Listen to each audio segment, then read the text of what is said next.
Bonjour à tous, alors j'ai aujourd'hui le plaisir d'accueillir Annalisa von Gruningen qui est directrice du groupe Synergie en Suisse. Alors elle est en charge de 5 agences de placement Synergie en Suisse romande et elle est fondatrice du cabinet de recrutement CNU. Annalisa est active dans le secteur du recrutement en Suisse romande depuis quand même 15 ans. Alors elle est également chasseur de tête digital spécialisée dans le recrutement d'experts et de cadres et enfin elle est présidente de l'association des professionnels du recrutement fixe en Suisse romande, l'APRF. Annalisa défend une vision transparente du recrutement, régulée par une charte éthique. Elle va nous montrer tout ça et nous parler de tout ça. Et ces secteurs de prédilection sont plutôt nombreux parce qu'on parle de la santé, du tertiaire, de la logistique, du bâtiment, de la construction et de l'industrie. Alors Annalisa, vraiment bienvenue, ça me fait vraiment très plaisir de vous avoir avec moi aujourd'hui. Qu'est-ce que vous diriez du marché de l'emploi en Suisse, hein? Bonjour David, merci beaucoup pour cette invitation. Tout d'abord, je suis vraiment ravie de partager ce podcast avec vous. C'est vrai que je suis votre site depuis de nombreuses années. On n'hésite pas d'ailleurs à le présenter aux personnes qui recherchent du travail, en particulier quand c'est leur premier job en Suisse. Alors, le marché du travail en Suisse, on le qualifie souvent de pénurique. Je sais que c'est pas facile à entendre pour les personnes qui cherchent du travail depuis longtemps. On va y revenir, mais dans tous les cas, le marché il est pénurique, c'est-à-dire qu'on a un taux de chômage qui dépasse rarement les 3%, sauf peut-être dans certaines régions. Et on a depuis plusieurs mois une augmentation du nombre d'offres d'emploi. Les différents sites que l'on connaît, JobUp et d'autres job boards, parlent de 35% d'augmentation chaque mois de jobs en plus, ce qui est quand même beaucoup. Et du coup, entre les postes qui sont de plus en plus spécialisés, les demandes complexes des entreprises, il y a des fois un décalage avec les personnes qui recherchent du travail. C'est pourquoi certaines personnes vont mettre un peu plus de temps à trouver un job, même dans un marché pénurique. Merci Annalisa. Effectivement, cette question revient souvent et je pense que c'était bien de la recadrer. Alors, de manière un peu générale, est-ce que vous pouvez nous expliquer le rôle d'une agence de placement finalement? C'est quoi le rôle d'une agence de placement dans le dispositif de la recherche d'emploi et dans le paysage de l'emploi en fait en Suisse? Alors, je vous remercie de poser la question parce que je lis beaucoup de choses sur Internet, sur des réseaux, sur les commentaires. Et puis, parfois, ça me chagrine un peu de voir ce qu'on peut penser des recruteurs. Donc, moi, j'adore mon métier et j'ai à cœur de l'expliquer pour que, voilà, il n'y ait pas de malentendu et qu'on aille tous dans la même direction parce qu'au final, on a le même objectif qu'un maximum de gens trouvent du travail, autant pour une entreprise que pour un candidat. Mais le rôle d'une agence de placement ou d'un cabinet de recrutement, peu importe comment on l'appelle, c'est de proposer une prestation payante à une entreprise. On n'est pas une entreprise à but non lucratif. Notre objectif, c'est de gagner de l'argent. On est une entreprise privée. En tant qu'entreprise privée, on propose un service, on amène une valeur ajoutée à une entreprise pour lui faire gagner du temps ou lui faire gagner en expertise, par exemple en ayant un recrutement qui soit le plus complet et valide possible. Et du coup, c'est clair que pour faire notre travail et au final faire une facture à notre client, on a besoin des candidats, on a besoin des gens qui cherchent du travail. Donc au final, c'est une relation à trois, le candidat, l'agence et le client, mais la partie financière se situe bien entre l'entreprise et l'agence. Et je tiens à préciser que dans la loi suisse, en fait, par rapport au SECO et aux autorisations qu'on a en tant qu'agence de placement, on n'est pas autorisé à facturer aux candidats. Donc, si quelqu'un vous demande des frais d'inscription, par exemple, pour vous inscrire, c'est interdit par la loi en Suisse. Excellent, merci. J'ai entendu pas plus tard que tout à l'heure en fait un cas comme celui que vous décrivez. Aïe. Et oui, oui, oui, oui, c'est assez choquant. Mais il y en a toujours effectivement dans le dispositif qui essayent d'exploiter des petits filons. Alors, si je Merci peux me Annalisa. permettre de parler de l'APRF à ce moment-là, le rôle de l'APRF, c'est justement de remonter en fait au service de l'emploi et au SECO ce genre d'infos. Il y a une adresse qui est info@aprf.ch. C'est même moi qui reçois les mails directement. Et les gens peuvent nous dire un peu ce qu'ils voient qui n'est pas juste sur le marché du travail à ce niveau-là. Et nous, on fait volontiers, on remonte l'information aux autorités. Excellent, merci. Effectivement, ouais, je renverrai les différents cas quand je les identifie, bien sûr, parce que je ne suis pas toujours en mesure de tout identifier, évidemment. Voilà. Merci en tout cas, oui, c'est très Merci. intéressant et effectivement, ça nécessite parfois de faire peut-être un peu la police. Mm. Merci. Alors, on va peut-être rentrer sur, peut-être de manière un peu plus précise aujourd'hui, en fait, sur quel métier en fait, vous recrutez le plus de candidats en ce moment, Ok, Annalisa? super. Alors, ces derniers mois ont été très centrés sur ce qu'on appelle les services à la personne. Donc, les maisons de retraite, en Suisse on dit un EMS, tout ce qui est petite enfance, soit à domicile, soins infirmiers. Donc, ça, c'est des secteurs qui recrutent. Il faut parfois passer par une formation, par exemple en lien avec la Croix-Rouge, mais en tout cas, ça recrute beaucoup dans les services à la personne. La restauration et l'agriculture ont des effets saisonniers assez importants. Donc là, chaque année, ça recrute. Tout ce qui est facility management, donc nettoyage ou encadrement des nettoyages, exploitation, là aussi il y a beaucoup. La logistique, on approche du Black Friday et des fêtes de Noël, donc c'est des secteurs qui sont vraiment en plein boom. Après, il y a des secteurs qui recrutent toute l'année et depuis de nombreuses années, comme tout ce qui est les métiers d'ingénieur. En Suisse, on a beaucoup ingénieurs mécaniques, automation, électrique. On a aussi bien sûr l'informatique. On va avoir des postes très spécialisés, par exemple dans le domaine bancaire, le lien entre l'IT bancaire. Ça, c'est vraiment des secteurs de pointe qu'on voit émerger depuis quelques années maintenant. Et puis, de manière plus récurrente, le secteur de la construction et du bâtiment représente quand même 20% du nombre de postes ouverts, ainsi que le second œuvre où vous avez tous les métiers, paysagistes, menuisiers, etc. Il nous reste l'industrie qui se remet bien d'une année 2020 un peu plus compliquée, mais dans tous les cas, le domaine industriel a le vent qui souffle bien dans le bon sens ces dernières semaines. Merci pour ce tour d'horizon. C'est vraiment très intéressant d'avoir un retour direct en fait d'un recruteur sur les secteurs qui recrutent, parce que c'est vrai que le marché suisse est aussi un marché qui a cette caractéristique d'être très rapide en fait en retournement. Ça recrute, mais aussi enfin, je veux dire, on se trouve dans des situations aussi où c'est moins le cas et ça va beaucoup plus vite que dans certains pays. Donc merci en tout Ok. cas de nous faire cette photographie à cet instant T, c'est super intéressant. Merci beaucoup. Euh, En tant que recruteuse, alors vous faites du recrutement, hein, vous recrutez des candidats et des candidates en direct, hein. Donc en tant que recruteuse, en fait, qu'est-ce que vous attendez avant tout d'un candidat? À quoi est-ce que vous êtes particulièrement attentive en fait?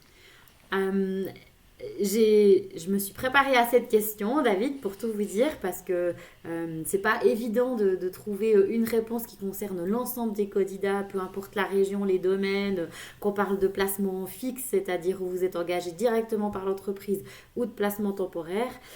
Mais je me suis dit que de manière générale, c'était l'honnêteté et la transparence.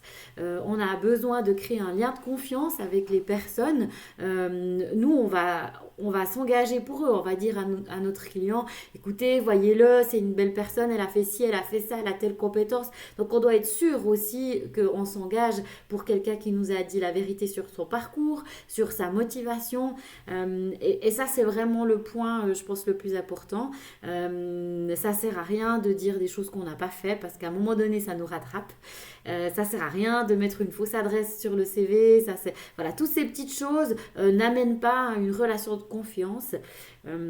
Donc même si parfois c'est difficile d'obtenir le premier job en Suisse, c'est hyper important. L'honnêteté et la transparence sont, je pense, des valeurs en Suisse qui comptent beaucoup aussi pour les recruteurs. Ça nous motive, ça motive les recruteurs, ça crée un lien de confiance et ça permet voilà, d'être dans une situation gagnant-gagnant, je pense, plus rapidement.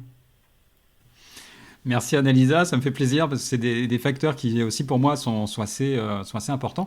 J'aime bien dire, alors moi c'est plutôt mon point de vue, mais pour le coup je serais très content d'avoir par effet miroir en fait ou retour en fait le vôtre. Moi j'aime bien dire aux candidats que comment dire la relation en fait en Suisse de manière générale, hein, que ce soit dans les affaires ou que ce soit dans le recrutement, etc. Elle s'envisage en général plutôt à long terme. Et du coup, voilà, cette confiance notamment fait partie de cette notion de visibilité à long terme en fait d'une relation. Vous le ressentez comme ça aussi? Exactement. Et j'ai envie de vous dire, vous savez, la Suisse, c'est petit. Et la Suisse romande, c'est encore plus petit. Donc, de toute façon, on finit toujours par retrouver les personnes, hein. On parle beaucoup de ghosting. On en a d'ailleurs déjà parlé les deux ensemble, David, hein. Euh, Moi, ça m'est arrivé, hein, que des entretiens, des candidats ne viennent pas ou ne se présentent pas leur premier jour. Et quelques années après, bah, désolé, je suis toujours là, moi. Et eux, ils recherchent du travail. Et moi, je me rappelle très bien qui m'a planté. Euh, donc, on est dans un petit environnement. Et puis, je pense qu'on a vraiment tout intérêt à faire les choses tous bien, des deux côtés. C'est évident, hein, ça c'est clair. Autant les candidats doivent être transparents que le recruteur doit être transparent, ça c'est sûr. Mais effectivement, on est dans un petit monde, et on finit toujours par retomber en fait sur les personnes qu'on a croisées dans le passé. Et oui, et oui. Ça, c'est pas toujours simple à faire comprendre. Merci. C'est encore mieux quand c'est le recruteur qui le dit lui-même. Merci, merci Annalisa. Euh, quels sont vos canaux préférés de recrutement? Vous regardez quoi en fait pour repérer des candidats? C'est quoi finalement vos canaux à vous, Annalisa? Bon, alors ça va bien sûr dépendre du secteur dans lequel on recrute et puis du niveau de qualification. Chez Synergie et SNU, on a notre propre ATS. Alors c'est le mot qui fait peur, je vous rassure, c'est des humains qui vérifient les CV, pas des machines. Et notre ATS, ben, c'est bien sûr notre premier réflexe, puisque les candidats qu'on connaît sont déjà prêts à être présentés à une entreprise. Donc, on privilégie nos contacts, notre base de données, si je peux le dire ainsi. Pour des postes au-dessus d'un niveau de CFC, LinkedIn est vraiment très compétitif comme outil, et personnellement, ben, je l'adore, donc ça se voit, j'y suis beaucoup, les personnes qui me suivent le savent. C'est un outil qui est vraiment bien pour le recrutement, je dirais, à pas au-dessus du niveau de CFC. Je vous laisserai traduire pour des formations qui ne sont pas suisses. David, ça c'est plutôt votre domaine. Une autre base de données qui fonctionne très bien en Suisse, en tout cas nous chez Synergie et SNU, on l'utilise beaucoup, c'est la base CV de JobUp, qui je trouve est vraiment bien et regorge de pépites et de talents, et on a toujours beaucoup de plaisir à identifier des profils sur cette base de données. Il en existe d'autres, hein, on ne va pas faire de jaloux. Il existe la base de CV d'Indeed, aussi celle du service du chômage en fait est aussi accessible, hein, on l'utilise également. Et après, ben, on publie nos annonces sur notre site, on essaye d'avoir un référencement satisfaisant via Google, et on met des annonces sur les job boards que je viens de nommer. Extra, merci, merci Annelida. Alors ça aussi c'est un tour assez complet. Quelle place en fait vous donnez par exemple au bouche à oreille? Est-ce que Alors, ça oui, fonctionne ça aussi pour marche. vous ou pas? Oui, oui, c'est quelque chose, c'est juste, c'est un point important. Euh, Nous, on a entre 300 et 350 personnes qui travaillent pour nous chez des clients. Ce sont nos collaborateurs temporaires. Et avec eux, en fait, on va mettre en place un système de cooptation. Ils peuvent aussi nous recommander des personnes, et puis ils reçoivent un bon cadeau de notre part. Donc ça, c'est aussi quelque chose que l'on fait beaucoup. Aujourd'hui, nous, on est dans un marché pénurique, hein, comme on l'a dit. Donc on doit absolument tout faire pour identifier les profils. Donc en principe, c'est le bouche à oreille, les réseaux personnels, les réseaux des collègues, les réseaux des collaborateurs qu'on a placés, les annonces, le sourcing, la totale. Merci, merci. C'est important d'avoir ça aussi, cette idée de se dire, bah, ne regardons pas en tant que candidat un seul canal, mais regardons plusieurs canaux, histoire que voilà, on vous trouve un peu partout. Merci, Annalisa. Euh, alors on va parler du moment en fait où vous recevez un CV. Là, hop, vous recevez un CV, vous l'avez sous les yeux. Quelle est la première information que vous recherchez en fait quand vous avez un CV sous les yeux? C'est quoi la première chose qui doit vous sauter aux yeux? Alors, moi, je regarde le titre de poste actuel ou le dernier poste qu'il a occupé pour voir si ça se rapproche de ce que je recherche. Ok, donc en gros, voilà, le métier, ouais, effectivement. Oui, oui, tout à fait. Ouais, ouais, ouais. Merci. Bon, ça, c'est important. C'est un petit message, là, pour le coup, pour les personnes qui nous écoutent. C'est qu'il y a encore trop de CV où finalement, il faut rentrer dans le CV pour comprendre, alors que c'est juste un titre à mettre avec la position, en fait, enfin, le poste. Et on Voilà, pourrait faire un podcast que sur les CV, hein, tellement il y a de choses à dire. Et j'aime bien toujours préciser, le CV, c'est pas une science, hein, c'est un art. Vous pouvez demander l'avis à 20 recruteurs, vous aurez 20 avis différents. Et c'est normal, on parle de l'humain et pas d'un produit. Mais c'est vrai que les recruteurs prennent 20 secondes, 30 secondes pour voir si un CV correspond à ce qu'on recherche. Du coup, on a nos critères dans la tête. Dans le jargon, on appelle ça les must-have. C'est ce qu'on cherche vraiment pour le poste et on va piquer dans le CV si on les trouve. Si on les trouve dans les premières secondes, on va être attentif au reste. Merci, Annalisa. Et en général, alors du coup, ces must-have, ça se traduit souvent de quelle manière? C'est quoi concrètement? Alors, c'est clair, ça dépend des postes. Pour un poste où on a, je ne sais pas, par exemple, un manutentionnaire dans le secteur de la logistique, on va regarder, et c'est un poste de nuit, par exemple, on va chercher ce que la personne elle a le permis de conduire, parce que sinon, elle ne peut pas de nuit se rendre sur son lieu de travail. On va regarder peut-être si elle a eu des postes un peu physiques, parce que si elle doit porter des choses, est-ce qu'elle a déjà eu des expériences similaires? Et puis, on va peut-être regarder si actuellement elle est disponible de suite, si par exemple moi j'ai besoin de quelqu'un disponible de suite. Donc ça, c'est un exemple. Pour un poste un peu plus qualifié, si je recherche un ingénieur mécanique qui parle allemand, je vais chercher ingénieur mécanique qui parle allemand et rien d'autre. Merci, merci. C'est parfait. Ça aussi sont des éléments très importants, hein, de lecture d'un CV. C'est exactement ce que vous disiez. C'est-à-dire que nous, vous présentez un CV à 10 personnes, vous allez avoir 10 avis différents. En fait, nous, et je pense que vous, en tant que recruteur, vous raisonnez pareil, en fait, nous, on raisonne en termes d'efficacité, c'est-à-dire quelles sont les informations que le CV transmet, indépendamment finalement de sa forme, même si la forme compte quand même. Mais en tout cas, quelles sont les informations principales que ce CV transmet, et en tout cas, à quelle vitesse il les transmet, parce que vous l'avez dit, il y a aussi le sujet, hein, des combien 20 secondes, c'est ça, vous passez sur un CV? Ouais, 20 à 30 secondes, ouais. Ok. C'est court, mais un recruteur qui fait que ça toute la journée, il va en screener, excusez-moi le jargon, il va lire, screener parfois 300 CV par jour, donc il ne peut pas se permettre de passer plus de temps dessus.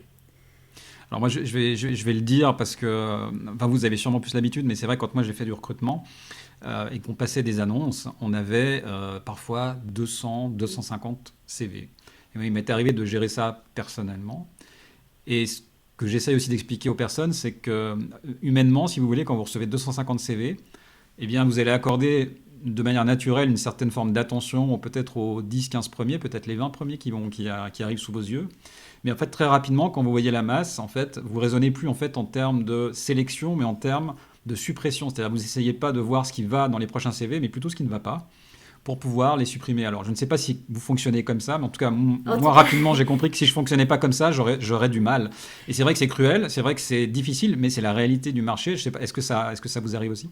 Alors, ça me fait sourire parce que ça me fait penser. J'ai des nouveaux collaborateurs qui ont commencé chez nous il n'y a pas longtemps. Et puis, au début, ils sont très attentifs. Ils lisent tous les détails. Et puis, s'il n'y a pas les must-have, ils vont essayer de chercher s'il y a d'autres choses qui peuvent convenir. Et ils me disent: oui, mais regarde, cette personne, elle a quand même fait ça ou ça. Puis je dis: non, non, mais c'est pas ce qu'on cherche. Ça va pas. Tu mets de côté et tu prends un autre. Et cette partie-là, chez moi, elle est automatique. Ça fait 15 ans que je fais ça. Donc, forcément, elle est même peut-être trop automatique, et c'est aussi bien pour ça d'avoir des nouvelles personnes qui démarrent dans notre domaine. Ça nous permet de se dire ah, elle a peut-être raison, je vais reprendre le profil. Mais c'est vrai que la plupart du temps, au début de la carrière d'un recruteur, on a tendance à être très ouvert, et puis après on rencontre des gens en entretien et on se dit: mais pourquoi je vois cette personne, elle ne correspond pas du tout au poste. Voilà, moi je les laisse toujours faire au début. Je trouve chouette qu'ils fassent leurs propres expériences, puis qu'ils se rendent compte après que ça sert non plus à rien de dire à un candidat: on se rencontre pour un poste, de lui faire, on génère une attente chez lui à laquelle on va de toute façon pas répondre, parce que s'il correspond pas, il correspond pas. Et de voir tout le monde, ça génère une attente. Parce que les gens, ils viennent, ils se préparent, ils se mettent la pression. Être candidat, c'est pas un métier. Donc forcément, ça stresse quand on a un entretien. Donc voilà, si on voit quelqu'un en entretien, c'est qu'on a un réel intérêt pour lui. Ça, pour moi, c'est important. Merci, merci Annalisa. Euh, le, allez, quel est votre meilleur souvenir de recrutement? Alors, ça, c'est pas comme question parce qu'il y en a plein. Mais je pense que c'est mon premier placement. J'avais 21 ans quand je suis tombée dans le domaine du recrutement. Zut, j'ai donné mon âge maintenant, c'est pas sympa. Et euh, la première personne que j'ai placée, elle avait à l'époque 62 ans. C'était pour un CDD dans le secteur des achats. On m'a dit ah ouais, t'as réussi, fou quoi. Et là, moi, je me suis dit, ben, je vais toujours essayer de proposer une personne ou senior ou junior pour essayer d'intégrer un max de personnes. C'est pas toujours évident, c'est un défi et on aimerait bien le faire plus en tant que recruteur. Donc petit clin d'œil à ceux qui pensent que c'est les recruteurs qui disent non. C'est pas vrai, c'est pas nous, c'est nos clients. En tout cas, nous, on essaye toujours et puis c'est vraiment une fierté quand on a réussi à faire ouvrir aux clients un peu ses chakras et puis qu'il s'ouvre un peu sur ces critères de recrutement. Merci Annalisa, très, très intéressant. Voilà. Alors maintenant, la question évidemment, hein, quel est le meilleur souvenir et le pire souvenir, s'il est avouable, et quel est le pire souvenir? Ah ben, c'est quand les candidats ils commencent pas en fait. Quand ils signent un contrat, ils disent je viens, le client va attendre 2 ou 3 mois et il y va pas. Et on n'a plus de nouvelles. On a une personne, c'est ça qui s'est arrivé. Elle a signé, elle a dit je viens. On a attendu 2 mois qu'elle fasse son préavis et son premier jour, elle n'était pas là. Et la cliente m'appelle, elle me dit Madame XY est pas là et aucune nouvelle. La personne ne me répond plus. Et ça, c'était dur parce qu'on s'est engagé et je trouve qu'on a le droit de changer d'avis, mais faut le dire. Euh, voilà. Mais j'attends que cette personne recherche du travail. Un jour, elle va revenir parce qu'ils finissent toujours par revenir, malheureusement. Mais pour eux, hein, parce que voilà, on espère toujours que les gens trouvent du travail pour longtemps. Mais je remarque qu'avec le temps qui passe, la durée en poste se raccourcit chaque année un peu plus. Aïe. Oui, mais ouais, c'est quand même. En fait, c'est toujours étonnant d'entendre ces anecdotes parce que c'en est une, hein. Heureusement, c'est pas du tout le cas de la majorité des Oui, c'est candidats, pas la majorité, ça c'est évident. Ouais. mais c'est quand même très surprenant quand même, hein. C'est très surprenant. Effectivement, je suis d'accord avec vous. Une bonne communication, voilà, on décroche son téléphone, on se dit bon bah, je suis désolé, finalement j'ai réfléchi, je reste chez mon ancien employeur, par exemple. Mm. Après, on est dans l'humain, on n'est pas dans une science exacte, au même titre que des recruteurs vont parfois ne plus répondre à des candidats. Ben voilà, il arrive que des candidats ne répondent plus à des recruteurs. Mais ça, c'est clair que c'est des situations en tant que recruteur, et ben ça nous énerve parce qu'on a mis beaucoup d'énergie et puis notre client, il est un peu emprunté d'avoir personne. Et puis, ben, clairement, ça rend pas service à l'entreprise. Bien sûr. Quand vous recevez un candidat en entretien, on va parler un petit peu de l'entretien, parce que l'entretien, c'est quand même quelque chose qui, selon moi, est de nature en fait, à stresser pas mal de candidats. Quand vous recevez quelqu'un d'entretien, finalement, qu'est-ce que vous lui demandez en premier? Quelle est finalement la première chose que vous souhaitez aussi, alors à la fois que vous lui demandez, mais qu'est-ce que vous souhaitez vérifier en fait en entretien? Alors, moi j'aime bien commencer l'entretien par un small talk, si vous me permettez l'anglicisme, juste pour savoir s'il va bien, s'il a trouvé facilement, qu'il se pose, qu'il se déstresse, il est arrivé, il est à l'heure, on commence l'entretien, tout va bien. Donc ça, déjà, on pose le cadre. Et puis après, en principe, je présente l'entreprise ou le poste pour commencer en fait à lui montrer la voie. C'est d'abord, je pense, le recruteur qui doit un petit peu parler, pas très longtemps. Après, on se tait et on laisse la place au candidat. Et là, la première question, c'est parlez-moi de votre parcours, de votre formation jusqu'à aujourd'hui. Ouais, donc effectivement, ce qu'on appelle le pitch, quoi, hein. Donc la personne doit dérouler son pitch. D'accord. Exactement. Quelle est la part, en fait, si vous arrivez à le mesurer, mais quelle est la part du non-verbal finalement dans votre analyse du candidat en entretien? Vous avez, j'imagine, votre propre grille, mais vous avez aussi la grille de votre client entreprise que vous connaissez bien. Enfin, quels sont les éléments qui rentrent en ligne de compte finalement dans ce choix en tant que cabinet? Euh, bon, il y a une partie qui est assez inconsciente, hein. Je me dis pas avant de commencer un entretien, ah, je vais bien regarder son visage ou ses gestes. Parfois, on est tellement captivé par ce qu'ils disent et puis leur langage verbal va avec leur passion et leur motivation pour ce qu'ils font. Donc, il n'y a pas il a pas de commentaires qui ressortent du langage non verbal. Le langage non verbal, on va le commenter quand on voit que la personne, elle croise les bras, elle se met en arrière, dès qu'on aborde certains sujets, elle regarde en l'air, le regard fuyant ou des gestes un peu défensifs. Ils vont nous aider à comprendre en fait que notre question les a mis mal à l'aise ou que c'est un sujet qu'ils n'ont pas envie d'aborder. Donc oui, dans ce cas-là, on va lire un peu le langage non verbal de manière plus attentive. Autrement, ça va dans un package, hein, de la première impression à la fin de l'entretien. Je me dis pas, ah, je vais décortiquer, parce que moi je suis aussi concentrée sur ce que lui me dit, je vais être en mode écoute active.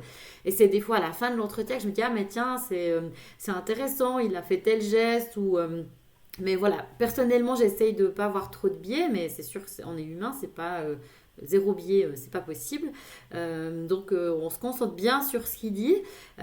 Donc, voilà, moi personnellement, j'accorde évidemment de l'importance au non-verbal, mais ça vient spontanément. C'est pas une analyse qui est faite de manière scientifique pendant l'entretien.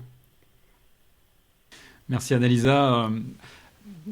Toujours sur les entretiens, il y a un certain nombre de candidats qui relèvent en fait la chose suivante. Ils disent, alors je ne comprends pas, j'étais le candidat idéal, hein, donc ça c'est leur lecture, hein. J'étais le candidat idéal, vraiment, enfin, j'étais dans la parfaite description du poste, et pourtant je n'ai pas été pris. Alors, qu'est-ce qu'on peut dire finalement à ces candidats-là? Quelles peuvent être les explications? Alors, bah, s'ils n'ont pas été pris, c'est qu'il y a eu meilleur qu'eux.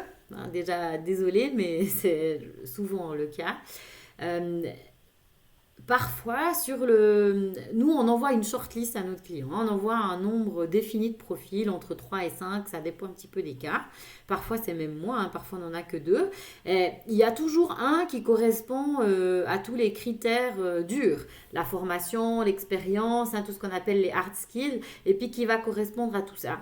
Mais peut-être pas au côté personnalité ou culture de l'entreprise. Et puis on va avoir quelqu'un qui a peut-être que 80% des hard skills, il a peut-être pas exactement le bon niveau Excel ou ce genre de détails entre guillemets, hein, c'est pas toujours des détails là.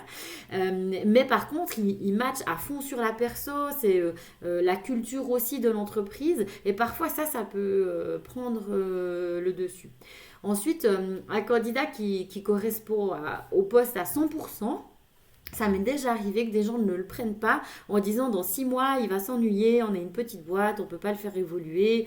Voilà. Ou alors il y a quelque chose qui leur paraît faux et ils n'arrivent pas à détecter ce que c'est. Et le but en fait d'un entretien de recrutement ou de test ou d'assessment ou je ne sais quoi, c'est de faire un peu de la lumière sur les zones d'ombre du candidat, hein. Parfois, pendant l'entretien, on n'arrive pas à faire toute la lumière qu'on voudrait. Et on a des zones d'ombre on n'arrive pas à expliquer. Et même si factuellement il correspond bien, s'il y a des zones d'ombre qui persistent, ben, on peut ne pas aller de l'avant. Ensuite, il y a toutes les expériences passées de l'entreprise qu'il faut prendre en compte qu'on ne connaît pas. Je vous donne un exemple. J'ai un client, il avait engagé une personne d'une certaine communauté qui avait un certain style de vie et du coup, ça s'est mal passé. Et en fait, chaque fois que j'ai présenté des personnes issues de cette communauté, il avait la même réaction, il me disait non et moi je ne comprenais pas pourquoi. Et j'ai mis du temps à comprendre que c'est sa mauvaise expérience qui l'induisait toujours à me dire non sur ses profils. On en a parlé, on a discuté, parfois on arrive à faire bouger les choses, parfois pas. Mais en tant que candidat, on ne sait pas quelle est l'expérience passée, quel est le vécu des recruteurs qu'on a en face de nous. Et du coup, peut-être qu'on leur rappelle trop certaines mauvaises expériences et là, on ne peut pas faire grand-chose. Oui, Oui, ça c'est très très dur parce que effectivement en tant que candidat, ce sont des éléments sur lesquels on n'a absolument aucune emprise. Donc, mais c'est toujours super intéressant d'entendre ce que vous venez de dire parce que en tant que candidat, on a l'impression qu'effectivement, puisqu'on est le candidat parfait, ben, on va forcément être pris. Ben, là, voilà, là, on a tout un tas d'éléments Mais qui c'est peuvent nous. l'humain, on n'est pas dans du scientifique, quoi. C'est pas un plus un égale 2, c'est malheureusement pas si simple. Et au même titre, des fois, je dis à quelqu'un, c'est bon, vous êtes engagé. Ils me disent, ah bon, c'est moi qui vole, je suis surprise. J'ai eu un cas exactement inverse d'une personne qui sort de l'entretien et qui me dit, ah ben laisse tomber, ça s'est pas bien passé, merci quand même. Moi, je veux un temps partiel. Il n'est pas ouvert au temps partiel, c'est trop loin, le poste me plaît pas et le feeling n'a pas passé. Mon client m'appelle, il me dit, elle est géniale, je veux l'engager. Moi, je dis, oh là là, comment je vais faire? Et je lui dis, bah écoutez, elle trouve que ça s'est pas bien passé, elle trouve que c'est loin et elle veut du temps partiel. Elle peut avoir tout ce qu'elle veut. Un jour de télétravail, du temps partiel. Et franchement, je veux la revoir pour lui montrer. Là, j'étais un peu fatiguée et tout. J'appelle ma candidate et je dis, ben, il aimerait bien, c'est quelqu'un que je connais, donc il aimerait bien te voir parce qu'il est OK avec le temps partiel, un jour de télétravail, et puis il veut te revoir pour voilà, repasser un moment avec toi, voir si le feeling change. Elle était complètement stupéfaite du retour, ils n'avaient pas du tout eu la même lecture. Et vous savez quoi, ça fait 3 ans qu'elle y bosse, elle est super heureuse, elle vient d'avoir une promotion. Et puis là, nous, on a fait notre job de facilitateur, en fait, hein, de médiateur, de faire en sorte que les gens se comprennent et se retrouvent sur la même partition, alors qu'ils étaient partis dans des opposés, quoi. Excellent, ça c'est une super histoire, ouais, c'est une très très chouette histoire. Effectivement, la perception qu'on a des entretiens parfois très différente de la réalité. Ça m'est arrivé aussi, hein, à titre personnel, de refuser de travailler pour une société qui avait fait un entretien très très dur. Et enfin, exactement pareil, hein, entretien très très dur, vraiment très dur. Je vous dis vraiment, je veux vraiment pas travailler avec des gens comme ça parce que vraiment non. Et il m'appelle le soir en disant, bah, écoutez, vraiment on a adoré, on vous prend. Je dis, bah oui, bah pas moi, j'ai pas envie. Voilà, c'est l'entreprise, elle est quand même en échec hein, parce que par son attitude, elle vous a découragé. Et ça, bon, ben, c'est clair que c'est pas évident. Et c'est aussi le rôle d'une agence. Ça, moi, ça m'arrive de dire à des clients, écoutez, vous faites fuir mes candidats. Maintenant, ça suffit. On arrête cette attitude et on en discute. Mais c'est comme dans toute relation humaine, hein, pas que dans le placement. On se comprend pas toujours. La communication entre j'ai compris, je t'explique, tu comprends. Et tous nos biais et toutes nos perceptions, c'est très compliqué. Le recrutement, c'est beaucoup de psychologie, beaucoup de communication, et puis voilà. Excellent. Autre question. Alors, on va parler, avant-dernier point, on va parler donc des références, donc, qui est un sujet, hein, on le voit en fait, alors en Suisse, elle est manique. Il y a une tendance là qui est en train de se dessiner depuis quelques temps où on dit bah, finalement ne mettez absolument aucune référence parce que ça va jouer contre vous, etc. En Suisse romande, j'ai l'impression que c'est quand même encore un peu plus mesuré, que c'est encore un peu demandé. Est-ce que vous pouvez nous donner quelques détails justement là-dessus, Annalisa, et puis nous dire que concrètement, vous, en fait, en tant que recruteur, comment est-ce que vous utilisez les références? Est-ce que vous appelez les références? Enfin voilà, toutes ces petites choses qu'on a tous envie de savoir. Alors, oui, oui, les références, c'est toujours utilisé et vraiment encore beaucoup. Hein. Je pense, nous, on essaye, en tout cas, pour chaque placement, d'avoir au moins une référence. C'est important. Surtout en Suisse, ça fait vraiment partie de la culture. Après, on sait très bien que quelqu'un qui a travaillé à l'étranger, c'est pas possible. Hein. Donc on ne s'attend pas à ce que quelqu'un qui n'a pas travaillé en Suisse puisse nous donner des personnes de référence et que ça fonctionne comme en Suisse. D'ailleurs souvent on nous dit ah j'ai pas de certificat de travail suisse, mais si vous y avez jamais travaillé c'est pas grave. Ça il faut bien mesurer. Un recruteur est capable de faire la différence entre quelqu'un qui a bossé en Suisse et quelqu'un qui n'a pas travaillé. Mais pour les références il faut pas les mettre selon moi dans le CV parce que c'est important que vous puissiez prévenir la personne qu'elle va être appelée et par quelle agence et pour quel poste. Quand on a des numéros qui traînent dans les CV et par exemple un recruteur appelle, souvent la référence elle va dire ah oui c'est vrai il m'avait dit qu'il m'avait mis dans son CV mais attendez ah c'est qui lui déjà ça fait 2 ans je crois qu'il bossait pour nous ah ouais ça devait être un bon type je me rappelle pas trop en principe je me rappelle que des mauvais donc ça c'est pas une bonne référence d'accord donc il faut pas mettre le nom d'une personne avec son numéro de téléphone sur le CV à tout va et on balance à tout le monde ça déjà c'est pas super compatible avec tout ce qui est protection des données, mais en plus ça va pas dans le bon sens. Par contre, elles doivent être prêtes à disposition. Il faut que vous ayez un ancien supérieur hiérarchique et s'il vous plaît pas un copain, un voisin ou un membre de la famille. C'est valable si c'est un ancien supérieur hiérarchique qui puisse dire oui, c'est vrai, il a travaillé chez nous de telle date à telle date et il a fait telle chose et on était satisfait ou non. Et cette personne le fait avec le consentement du candidat. Moi, je ne vais pas prendre de référence sans avoir demandé l'autorisation au candidat. Je ne vais pas appeler n'importe quel employeur de son CV pour savoir. Hein, je ne suis pas à la police. Hein. Donc, moi, je vais demander au candidat. Il me dit, OK, il a prévenu sa personne de référence. Je vais l'appeler et puis on va faire ça de manière qualitative. Je réponds à votre question. C'est parfait. Non, non, c'est juste parfait. C'est vrai que là, il y a une limite même qui est légale, je crois, hein, parce que vous n'avez pas le droit. Enfin, c'est l'autorisation en fait que vous demandez au candidat. Je crois qu'elle est vraiment liée justement à la protection des données. Exactement. Si je me trompe pas. Hein. Et si on va jusqu'au bout, la personne qui nous donne la référence doit avoir une autorisation du candidat pour le faire. Oui, tout à fait, effectivement. Ouais, alors écoutez, moi je vais modifier un peu ma stratégie parce que c'est vrai que j'étais, alors à titre personnel, enfin en tout cas pour mes clients, je donnais soit effectivement la version que vous venez de dire, soit je leur dis écoutez, si vous envoyez votre CV de manière vraiment très ciblée, vous pouvez mettre des références, mais par contre, elles doivent être prévenues, et deux, il ne faut pas qu'il y ait ni l'email ni le téléphone, parce qu'on doit avoir votre accord oui, formel. Voilà, mais dans surtout... ce cas-là, ça va. Si vous mettez le nom mais qu'il n'y a pas les coordonnées, ça oblige à ce qu'il y ait un contact. Après, moi, en tant que recruteur, je ne vois pas l'intérêt de prendre une référence avant d'avoir fait l'entretien avec la personne.